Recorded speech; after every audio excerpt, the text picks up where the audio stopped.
Drink Champs. But we'll talk about all of that. Noriega and his wife, Neri, is in the building. Hey! Hi, how you guys doing?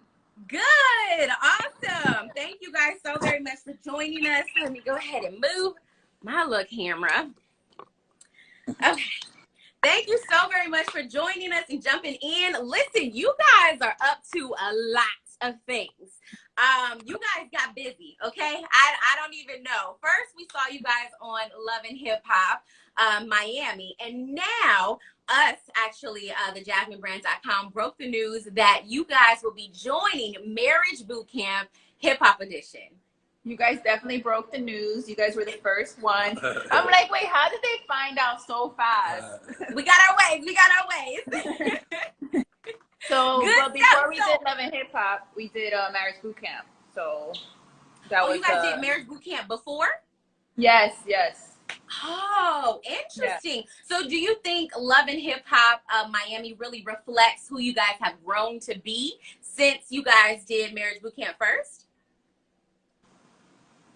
I don't know, because I didn't get to see the rest of the season of Love and Hip Hop, so I don't know. I don't know if I could answer that with a. But yeah, so far so good. I mean, it's not been fake. You know what I mean? Everything's been real. Nothing's been scripted. They're pretty much letting us do what we got to do. We're not supposed to really film with other cast members because of COVID, so it's been working out for us kind of perfect. Yeah. Oh, good. Good stuff. So what is happening? Why did you guys decide to even do reality television? Well, me, I'm a fan of it. You know what I mean? It's literally like, you know, being home Sunday watching the Giants game, and then, you know, being able to call a coach and saying, yo, coach, can I play on next week's game? You know what I'm saying? So it was literally like that for me. I was so much of a, hey, you want me to hold it? Yeah. I was so much of a fan of Marriage Bootcamp.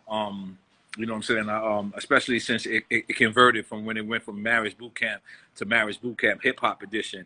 You know what I mean? I've been down with it even before that, just watching it. And you know, speaking to past cast members, a lot of people, you know, telling us. We back. What happened? I don't know what exactly happened. I know I was blurry. Everybody was telling me I was blurry. I don't know what happened, but I'm glad you guys are back. Thank you so very much. We were in the middle of talking about Marriage Bootcamp Hip Hop Edition and why you guys decided to actually join the cast. I know you guys celebrated 10 years. Congratulations. Thank you. Yeah. So me and Nora have been married 10 years and together 15 years. So we got this opportunity to, you know, be able to work on our issues. And, you know, me and Nora are very private, and, you know, we decided that maybe by joining Marriage Bootcamp that we can help other people that are married just like us and inspire them to, you know, want to be vocal about their problems. And also we were excited because we've seen the show before, and we've seen that these things that Dr. Ish and Judge Tolar do actually do work. Wow, that's really, really good. So everybody wanted to know, before you guys logged on, they were asking, like, I don't know about reality television. Is this real? Was the process a little different than you thought it was going to be? Yes, it was. So this was actually my first time ever doing reality TV, and it was N.O.R.E's first time as well. The thing is that we were the first season that actually had to be quarantined for 14 days prior to filming. So we were quarantined 14 days in a hotel room, me, N.O.R.E, and we couldn't leave. We couldn't do anything. We had to stay there. And then we had to go film for 12 days. So we were already like fed up with the whole quarantine. So I'm like, now we're not even done. We have to still go in this house, and we can't even leave the house because it's like another quarantine. So we were like double quarantine. Exactly. I was going to say, because normally you guys are definitely in the house together, but there are kids. There are different activities. People are leaving, coming back, and all that kind of stuff. And I know N.O.R.E, he didn't stop. You continued even throughout the pandemic. So I'm sure it was a little different for you to be stuck in the house, bored in the house, and you stuck in the house. Yeah, it was rough. It was rough. You know, I wanted to do it. It was, like I said, I was a fan of the show. We was a fan of the program. We was a fan of the doctor. We was a fan of the judge. You know, we was the first couple that, you know, couples that had the quarantine though, you know, prior to that. So they made me feel like, you know, real secluded and real trapped. You know what I mean? So and then getting into the house, then you also secluded and trapped there because they really don't let you go out. It doesn't matter. You know what I mean? They really don't let you go out. But it was a great experience for me. You know what I mean? To get to learn, you know, get to learn more about, you know, my better half and get to learn things about me and us to learn about other couples. We've never done that before. And it trained us for Love and Hip Hop. You know what I mean? Because in a lot of ways, Marriage Bootcamp is a lot more rough than Love and Hip Hop. And Love and Hip Hop gets that kind of stigma, as opposed to, you know, Love and Hip Hop let you go home at night. Like you ain't going home at night with it's like and rap and cut. All right, thanks guys. Yeah, 24/7. Yeah, so. But they were with you guys 24/7, even in the room. I know there's cameras even in the room. Were you guys a little self-conscious? Like, oh no, hold on. No, I was scared to get dressed. I was like, oh my God, like they're watching me. I felt like I was in the Truman Show. Like it was like constantly being watched. I don't know, like even times I would like change into outfit, I'll get a knock on the door like, we're not doing this scene today, and I'm like, oh my God, hey, you guys are really watching over there. Shut up. Yeah. Oh, so they saw you getting dressed and they're like, oh hey, just to let you know we're not doing it. Yeah, like because I was trying on stuff, you know, and they were like, wait, we're not doing that scene, you're supposed to dress more casual. And I'm like, but I'm just, you know, I was running to the bathroom, coming back out, looking in the mirror, and then I will get that knock on the door like, that's not the scene we're gonna do now. You like, excuse me, you actively watching me 24/7? Yeah. Interesting. And I'm sure that is foreign for especially you, N.O.R.E, because you're used to like Noriega getting a lot of the attention and everything like that. Well, you know, we didn't even know he was married that long too. You guys been married for 10 years together. Yeah, exactly. So how was it for you to kind of adjust to that type of lifestyle? Well, like I said, like me and N.O.R.E are very prior to doing these reality TV shows, especially Marriage Bootcamp, we're very private with ourselves, like with our relationship and our problems. So for me to actually like be vocal and show myself out there and put myself out there, you know, I have kids that I have to, you know, make sure that I can't look a certain way or have to act a certain way, especially like, you know, because the kids are watching too. So you never know. So that's what it was worrying me, because I'm a mom and I'm like, you know, I don't want to do anything or say anything. But at the end of the day, like we do have real problems. You know, we're married so long that, you know, those problems do come up. And I felt like this was a perfect opportunity when they approached us to do the show. And we're like, you know, why not? Let's inspire other married couples out there. Exactly. Especially with that longevity. That's beautiful to kind of see. Now, moving through the boot camp, do you guys have a favorite part yet? I know you guys already been through it. We're still going to see it. Excitement, you know, but did you guys have a favorite part? Me, anytime the judge or the doc came out and shared their experience with me was my favorite time, because these are real professionals. These are not like, you know, although they're getting paid just like we are, but they're coming out like, you know, really caring and really like us, like they really analyzing what you're going through, what your symptoms is or whatever, and they're giving you a real assessment. So anytime they came out was my favorite part, because, you know, it's a show, but still, this is real life advice that they're giving. They're not giving you, you know what I mean, like now later candy, you know, machine, you know what I mean, advice. They're giving you real advice that you can leave, that you can use when you leave, you know what I mean. So it's good to take heed. And my favorite part, not to give too much away, but we had a little rap battle, and you'll be surprised at your girl over here. I love it. I love it. Okay, so N.O.R.E, you gonna put her on the track or what? What we doing? You gotta see. You gotta watch the show and see. That's a little. That's all I can give right now. That's all I can give. So you've been hiding all this. You've been hiding all this behind, right? You've been hiding all this. That's good. And now, listen, they say like every 5 to 10 years, you change as a person. And I know that in Love and Hip Hop, we see you actually changing and wanting to get out there, owning your own business and doing some things and venturing off. And N.O.R.E's like, wait a minute. I don't even know this woman. Like, what is going on? Who is this? How was that like transition? And what made you just decide to step out? Well, I've been working since I was 14 years old, all my life. Like, you know, my first job was at Carvel Ice Cream. So when I met N.O.R.E, I was even working at MAC Cosmetics. I used to be a makeup artist and manager there. So I met N.O.R.E. and I still wanted to work. It was after like the kids were like growing up that I felt like I didn't have the time to be full-time retail and then take them to like basketball, and then I was missing out on the Saturday games, Sunday games. So Okay. N.O.R.E. told me like, you know what, like I'm doing good with the podcast. Like you don't have to really work, take a break. So I decided to take a couple years off, but I always had the like working mentality. I was like, I can't just sit home and not work. So, you know, during the whole pandemic, the number one thing that our neighborhood didn't have was a juice bar. And, you know, we have to keep our immune system high, especially with this whole COVID thing going on. So I felt like the area we live at didn't have, and I found a perfect opportunity, and I went and I came about it, and I told him, and he was like, yeah, why not? Like, you know, but he didn't actually think I would go through with it. So when I like signed the lease papers and I was like, it's going to happen, he was like, wait, what? Like, you're really doing this? I'm like, yeah. And I was like, I'm going to do it. So he didn't see how serious it was until I actually got the place and then started like, you know, building it. And it's almost opening. So, you know, I cannot wait. It was a long process and a learning process, but it's almost there. It's like, I'm like at the finish line. I'm super excited. Okay, so you're gonna announce when it's definitely opening. Yes. Is that like one of your passions? Yeah, it is one of my passions because, you know, especially now, like I said before, like during the pandemic, and especially that N.O.R.E. with Drink Champs drinks a lot. Like, you know, he's known to drink a lot and stuff. This is how we detox. We detox with green juices and, you know, all this healthy stuff. So the real secret is he actually drinks juices more than he drinks. So where's my green juice? He has a green juice right now. Yeah. So Come on, clear it up, because everybody was talking about how N.O.R.E.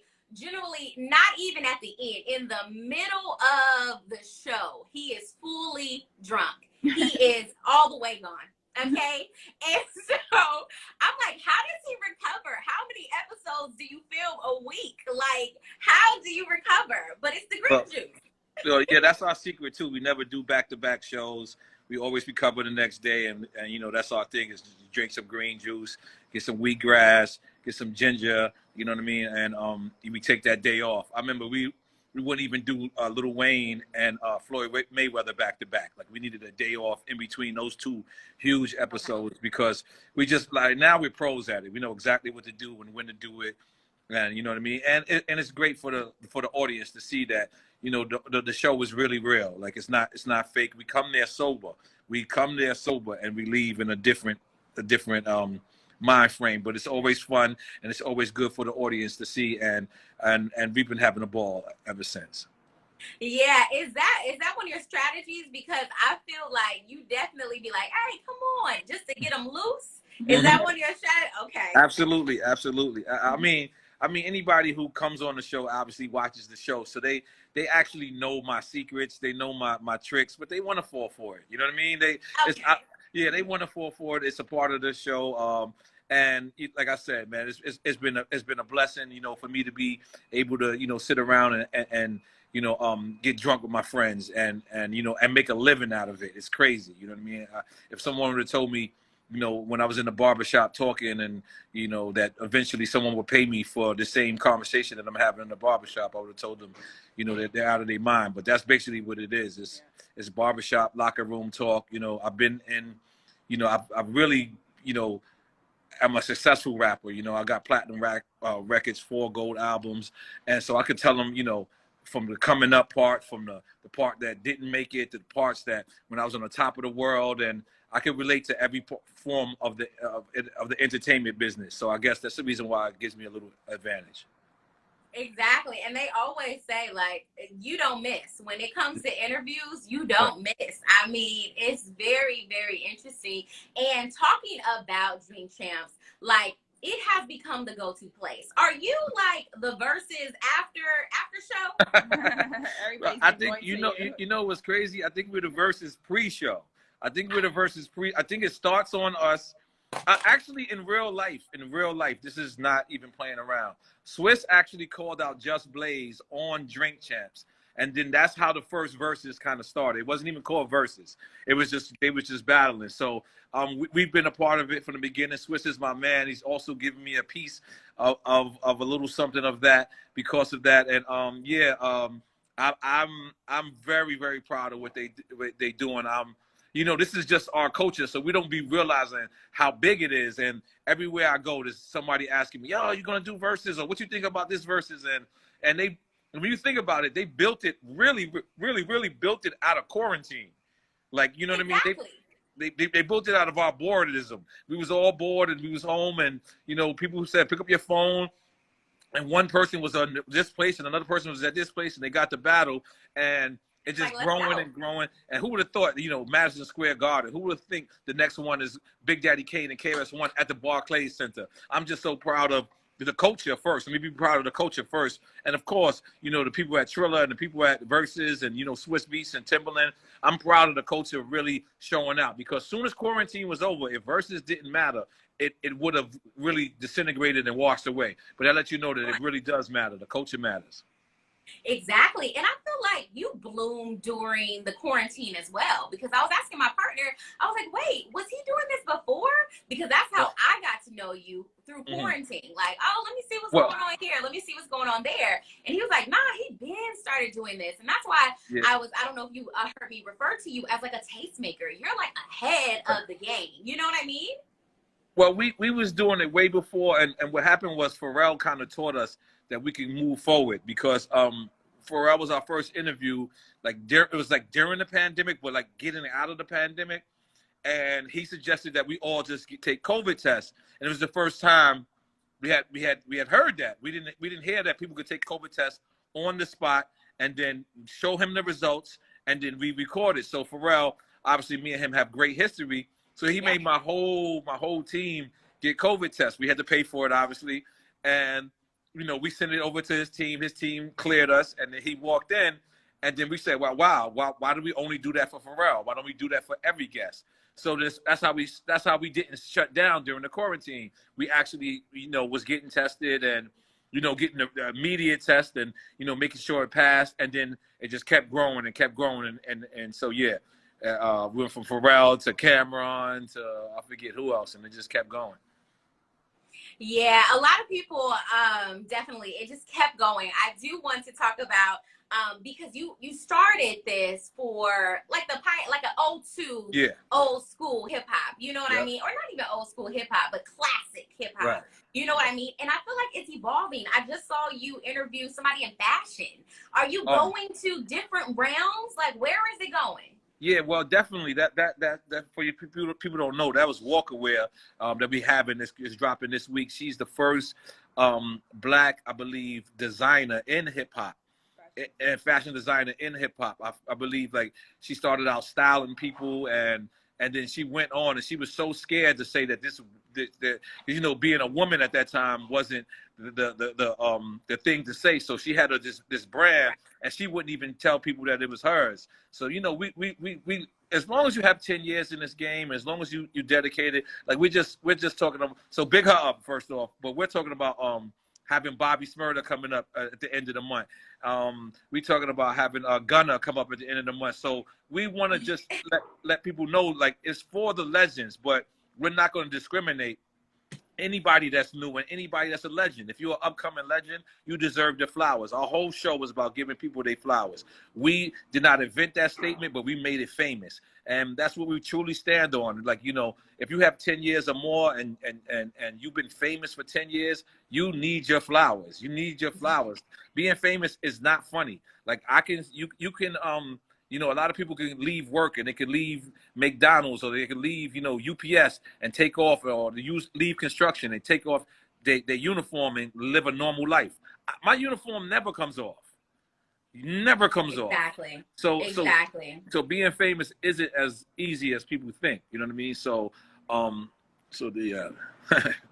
You know, I've got to ask you, what's going on with the Drake interview? Man, let me just tell you, I don't know why people thought that we said we had Drake. We was listening to Drake music. We was in Hawaii, and then one of my friends said on Drink Chess. But here's the deal: we're not giving up. We put the positive energy in the air. He's still out here. I'm in full communication with his people. Drake does what Drake wants to do, and if it happens, it's going to happen this week. We got our fingers crossed. We haven't lost the positive energy, but did we actually get to sit in front of him with the microphones? No, we haven't. But it looks like it's. What? I thought you said you was flying to Drake I right did. then. You see, he was flying. I'm still flued here. I'm still here. We don't mind sitting around waiting. We positive people with positive energy. We put it in the atmosphere, hoping that something positive comes from it, and we still hoping. Manifesting. We manifested. You know what I mean? So that's what we doing. Apparently, I thought it was done and done. Y'all already did Me it. too. Me too. You got me. You got me. I got you. You got me. So many people are mentioning in the comments that you guys are like a dynamic duo, a power couple. N.O.R.E, how are you when it comes to everything, just moving forward? What is your favorite Drink Champs episode? Like, how do you play into this? Because I know we saw you on Love and Hip Hop Miami, and you were actually picking him up.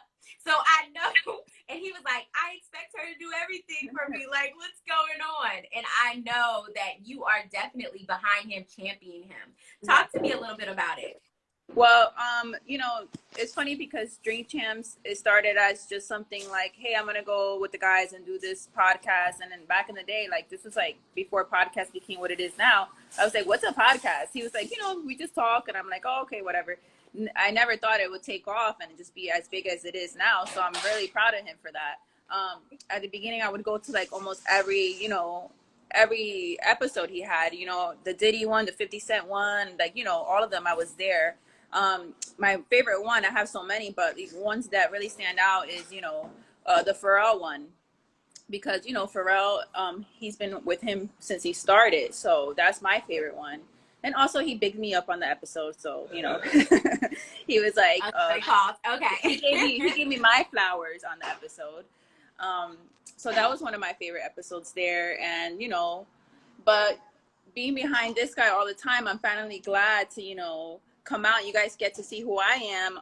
If it's on Love and Hip Hop or Marriage Bootcamp, you guys finally get to see me, the mom, the wife, the entrepreneur, me starting this whole business. I cannot wait to open up my business, my juice bar. I cannot wait for you guys to see me and get to know me. So you're going to have your own little Drink Champs, but it's going to be a healthy Drink Champs, right? Yes, it's going to be healthy. So, he has the drinking at night, and then I have the healthy, like, go get yourself detox and fix in the morning. So it's like, a dynamic duo, like you said. Exactly. Now, are you going to have specific drinks that help the Drink Champ in all of us? Yes, I'm definitely going to have the detox, like colon cleanse, liver cleanse, like all that, your wellness shots, it's going to be really a healthy place. So look, we got the juice I'm on my way to Drink Champs right now. That's what I drink before. So, it's really important. Huge one. That is huge. Yeah, that's a half a gallon right there. Oh, wow. Okay, so that's what we got to do. So give us the tip. Give us a little tip. Okay, we're heavy drinking before or after we need to drink this? Okay, so this is the thing. Like, if we're gonna drink, because it's gonna happen. If you're gonna drink socially, or it depends. What I suggest is after you drink, like there's a drink called the Hangover Cure, and basically it just makes you feel better. Everything you lost, it'll just get back in your body. And okay. I would definitely say like to drink it after, but it's nothing wrong with having a juice. Nowadays, the most famous juice that people are drinking in the mornings is celery juice, just plain celery juice. And you basically take a cup and it cleans you out. Like if you just do it for a week, you'll see how much toxic your body like loses. It's insane. Really? It's interesting because I saw that fad on YouTube and I thought, oh, please, what are we doing? Yeah. Because originally when I saw it, it was more about like weight loss. You know what I mean? Yeah. But it really does clean you and, detoxes you, especially, we're out here drinking and you're not eating healthy. I feel like, especially like, him. But another thing people don't know, like Drink Champs is not filmed every day. So he's not really drinking every day. So it's like, he'll probably drink once a week and get, like that. And then, or maybe even twice a week. And then he'll go on this whole detox thing for like a month and not drink. And I'm surprised because I love my wine with food. So I'm like, and then he's like, why are you drinking if I'm not drinking? I'm like, I don't know. I love wine. I'm sorry. You're like, it's okay. You don't have to drink. I'm going to go ahead and partake. Thank you very kindly. Listen, I do want to talk about you guys' dynamic because Noriega, you came out with an album probably like, what was it, 2018? And you were talking about how you changed, and you're not the same guy that you used to be on the block doing whatever. Now you're a family guy. You go to Costco. That's your place. And you did a song for your wife. Talk to me a little bit about who you've evolved to.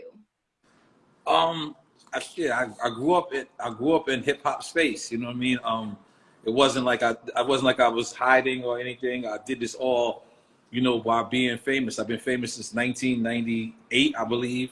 You know, that's my first platinum album, and people got to see me, you know, being on the streets and doing all this dumb shit to growing up in their face, and you know, having kids and wanting to go from wanting to go out to always wanting to stay home. You know what I mean? And I think that's a great transition. I think any woman in this world is going to watch Marriage Bootcamp and say, wow, like the things that I say, like I really want to come home every night. I really don't ever want to do nothing. I'm content. I'm happy with where I'm at. And, you know, nothing could really break that for me. So I'm proud of that. You know what I'm saying? So, you know, sometimes I speak about it. I know it's not really like, you know what I mean, looked at great in hip hop, but I don't really care no more. I'm just going to be me. It's easier for me to be me. And if you love me for it, love me for it. If you don't love me for it, guess what?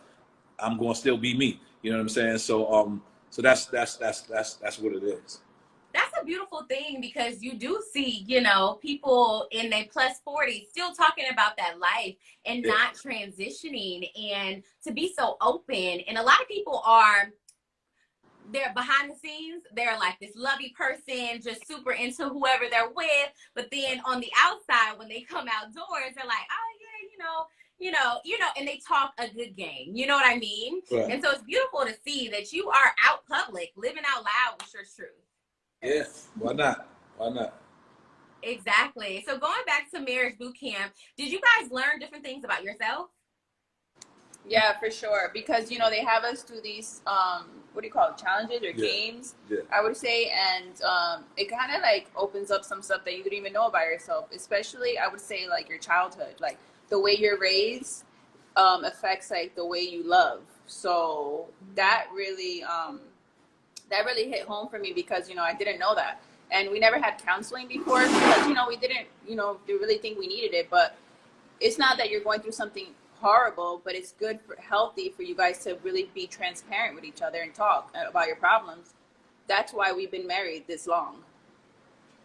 Yeah, and I think you hit home when you said you necessarily don't have to have all the problems in the world in order to do better at other things, you know? Because I know, Noriega, you said, listen, we good. This is a good relationship. We just went on here to be even better.